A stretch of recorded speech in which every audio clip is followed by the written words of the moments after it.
My favorite part was as soon as you walked onto the property, everybody was happy to see you, even people you didn't know. And everyone is your friend. Like, you could go to any class, sit down next to somebody, you're instantly best friends.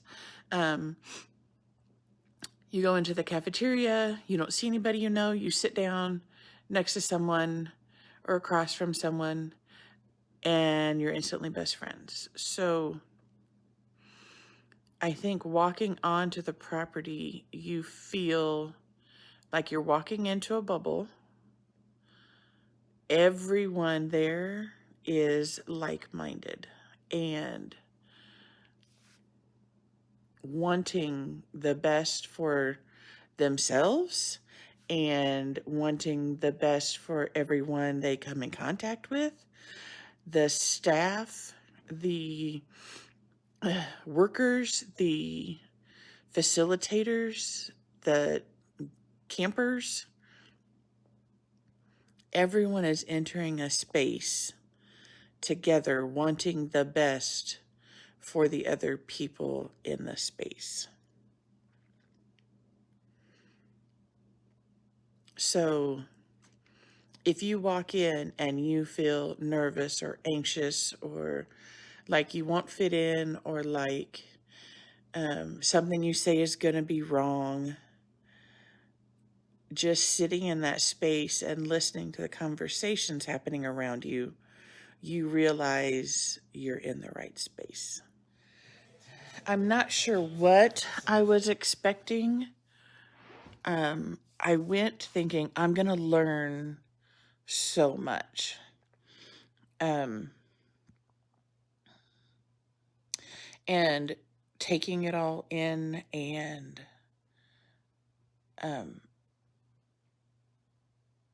like processing it all. And at the beginning it was, am I doing this right? And then when the intro to energy workshop,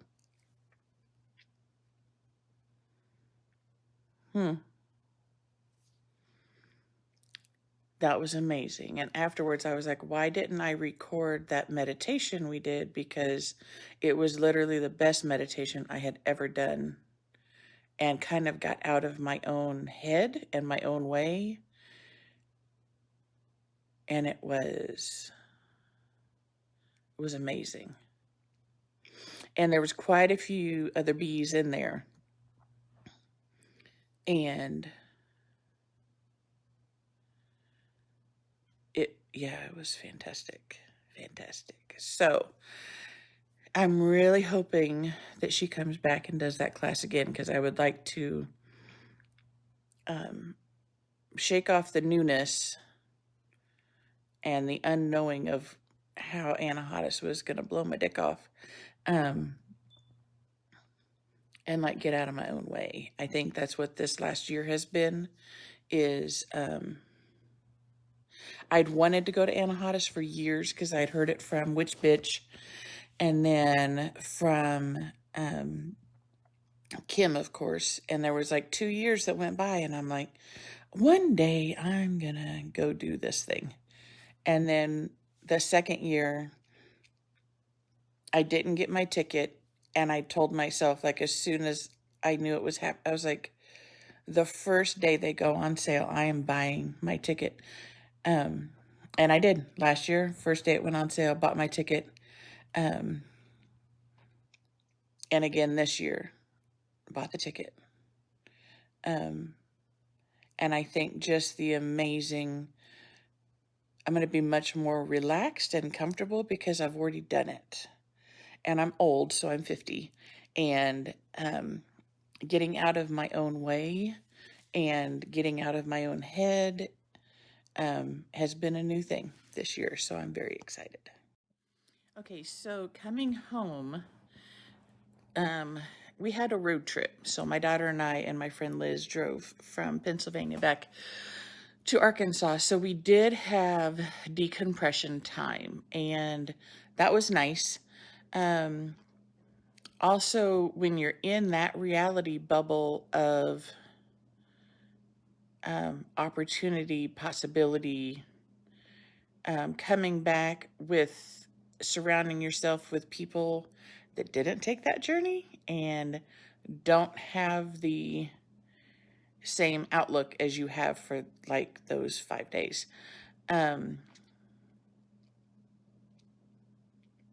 That was kind of a reality shift.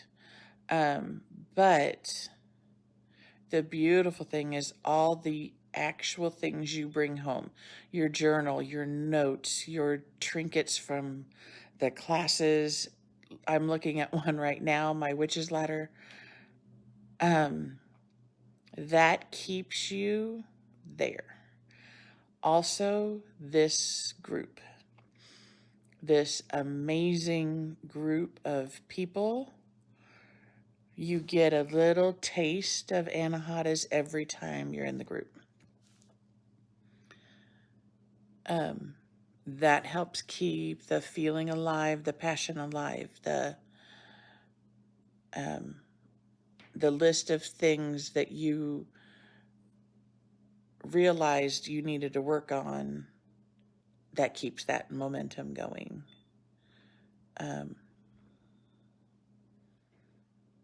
So yeah, coming home,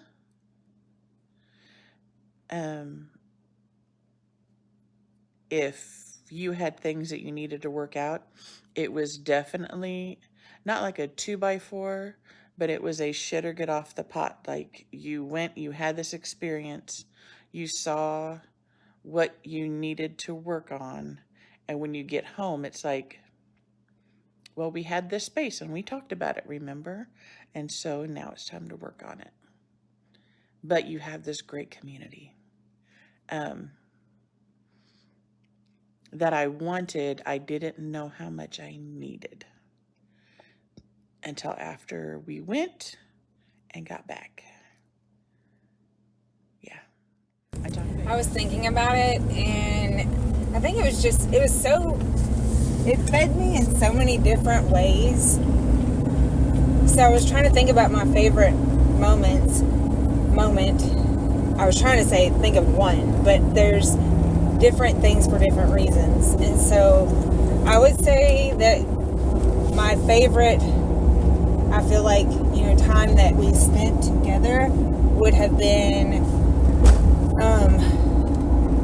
for those that were able to make it, whenever we were on the cabin porch, the screened-in porch in the rain, and just hanging out and playing the game. And I think that was the first night maybe, and I was still pretty nervous and like trying to acclimate, so I just kind of sat back and observed, but I really felt so at home, and so like, here's my people.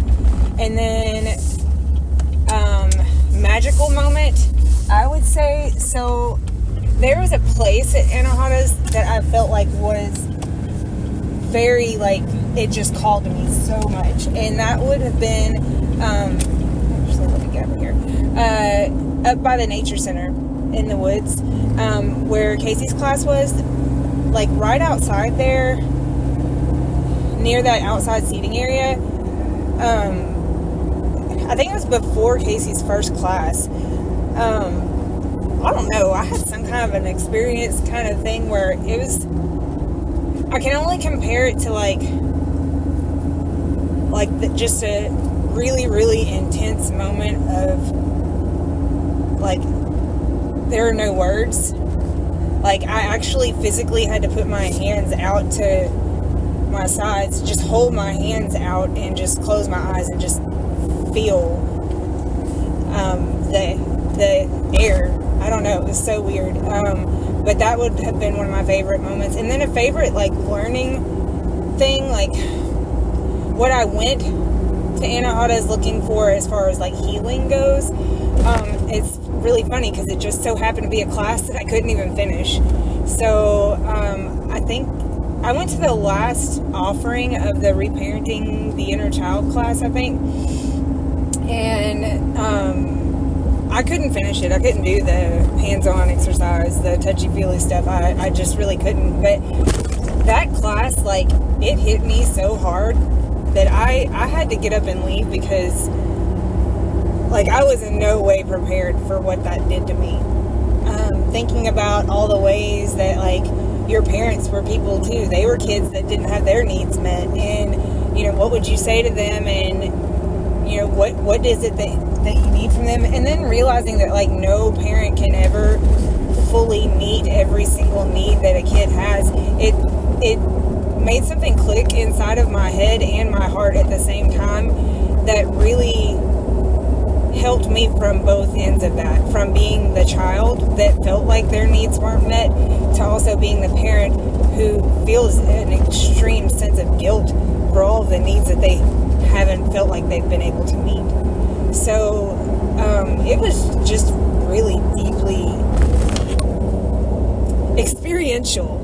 I experienced a lot of different emotions and feelings and thoughts, but I know I'm not the only one. So, but yes, it was, I would say, probably a handful of my top moments of the year last year probably came from Anahata's. So, yeah. Sitting around all on the porch while it was raining and thundering was awesome. And there was a fun moment in the cafeteria where one night at dinner there was a really long line, and I do not remember why, but the line was like hours long. It was ridiculous. And some of the facilitators just started singing and doing their community sing along. And then everybody in line was just singing, and nobody really cared how long it was taking. I think my favorite moment was the last night there. Like, I had tried to go to the music in the gym. It was just so overstimulating. And I'd done a lot of the harder classes that weekend. So I just went back to the cabin, and I thought I would be the only person there, but I wasn't. And so it was just a small group of us, and we got really deep, like started talking about trauma and mental health. And that was the night of Amber's TED Talk. So, which was awesome. I think that was my favorite night. But also singing in the chow line definitely made my inner theater kid happy. So I had like different classes that I had decided to take before I got there. And then like I'd already cried for like 3 hours before I even got to Anahata's. And I went and sat down by the river, and I just knew that I had to change my approach and do more of the healing classes. So I did the healing not good enoughness, reparenting your inner child. So really what I came away with was realizing that I was a very sensitive, very emotional child. And over the years, I've gotten away from that, dampened it a little bit. And I realized it's okay to be emotional, and it's actually good for me. It was very much my Pisces moon year. But after I got back, I got an interview with this company. I'd already had 2 interviews with them, and they said they weren't ready to hire another person yet. And I mean, it was like the next week they called for a 3rd and final interview, and then I got the job. So how's that for manifestation? Yeah, another thing I came away with is the need for community and connecting with people, which, I love doing online too, but connecting with people in person. So I decided after I got back that I would try to find a local community, get more involved here in Tennessee. And actually last night I went to a women's circle celebrating the equinox, and it was pretty amazing. It really gave me that Anahata's feel. I cried, of course. And then we did a drum circle for like 45 minutes. It was really awesome. And I don't know if I would have had the courage to go to something like that alone if I hadn't gone to Anahata's first. It's just really helpful to process everything, and like different people process in different ways. Like some people processed by going and dancing, and that was part of their healing. And I did not have the energy for that at this last Anahata's. This Anahata's, I'm going to dance. Casey and Darlena, hey, my laundry's done. I may need you to help me reach that goal, but we're gonna dance, god damn it. But I had a few like different categories of favorite moments as well, because I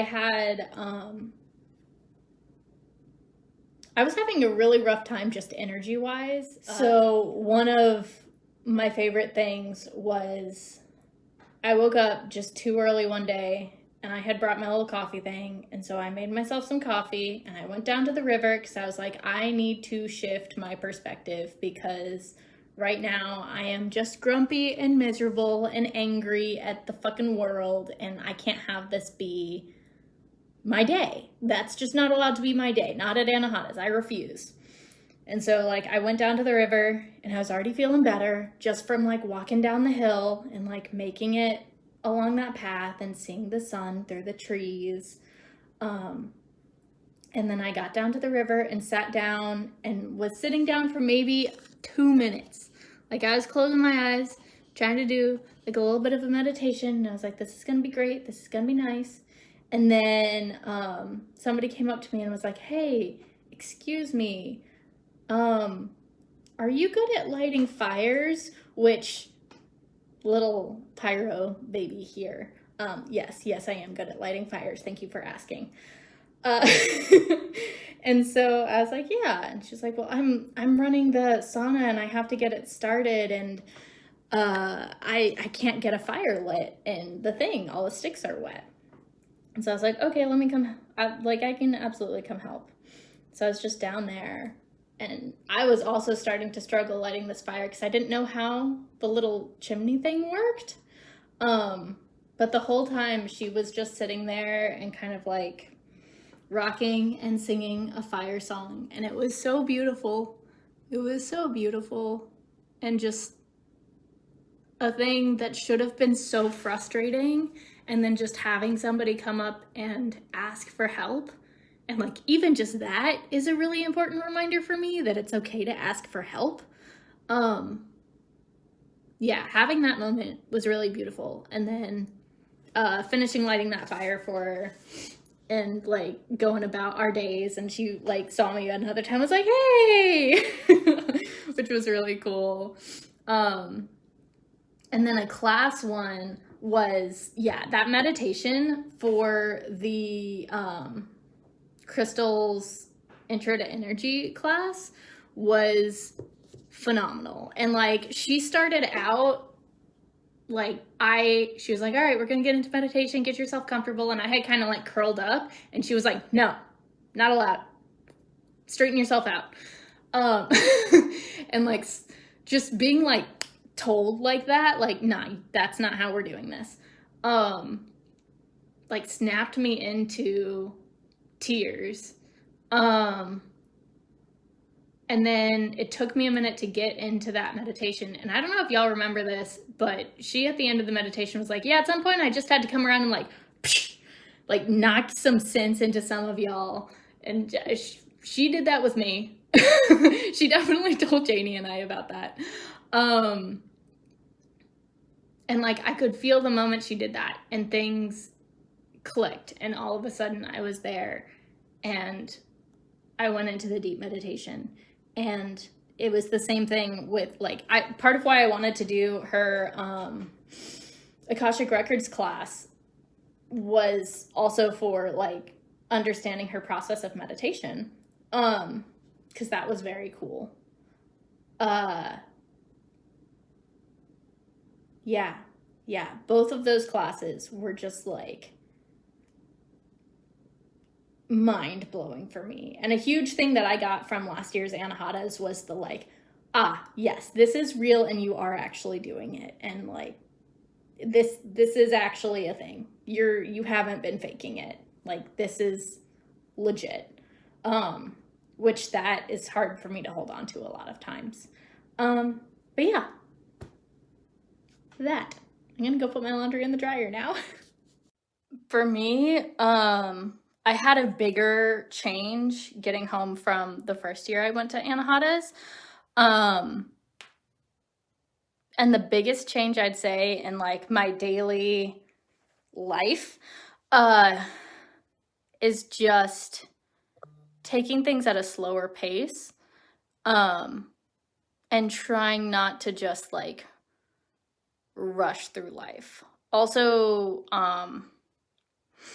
my first year I went to a healing not good enough workshop that really shifted my perspective, and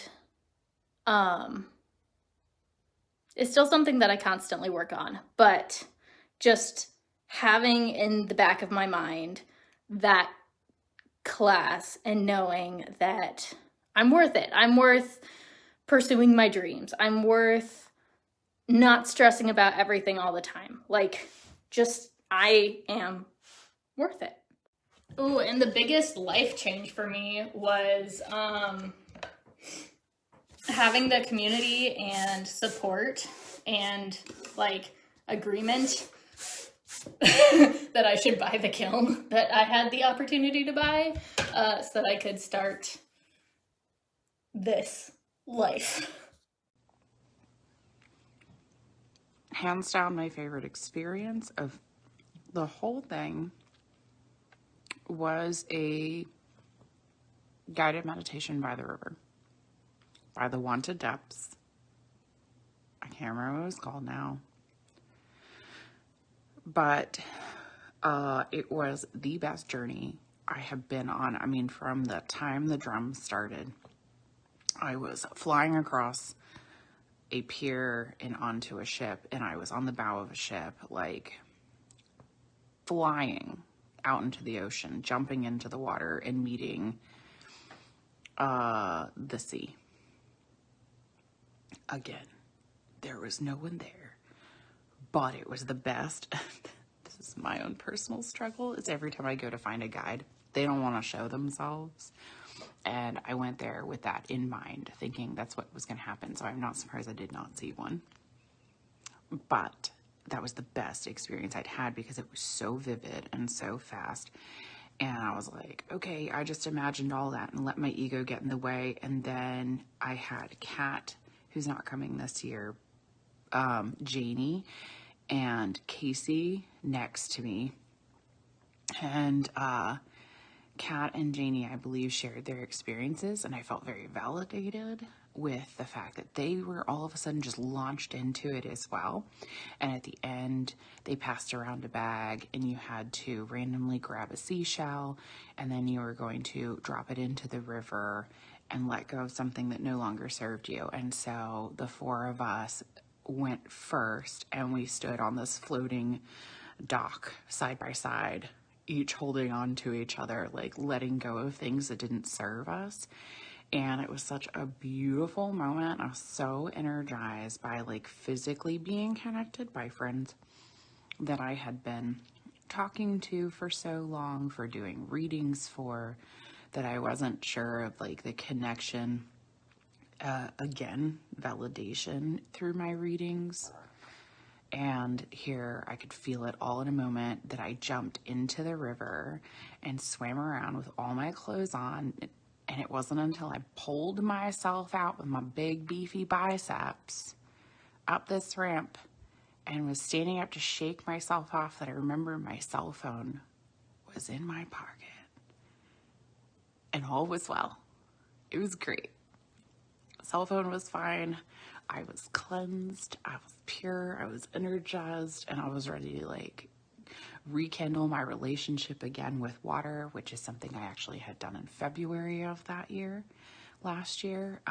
It was a huge thing, and I had a big ceremony down at the beach. So to be able to do it with my friends again right before fall hit was just extremely empowering, and I never even thought it. I almost didn't go to that class because I was like, why do I need to take a class from a mermaid? Boy, was I wrong. Fin in tail in my mouth instead of feet. My second favorite was just sitting around talking to everybody about their classes, about nonsense. There were people that I only knew through WABA that I had never met before. So being able to catch up with them, and it just felt like I had known everybody forever. There were times where I just laid my yoga mat out and just laid down and talked to people and giggled and laughed and had a ridiculous time in person. It's probably number one, really. But the class, I don't know. Y'all are great, but the class was also really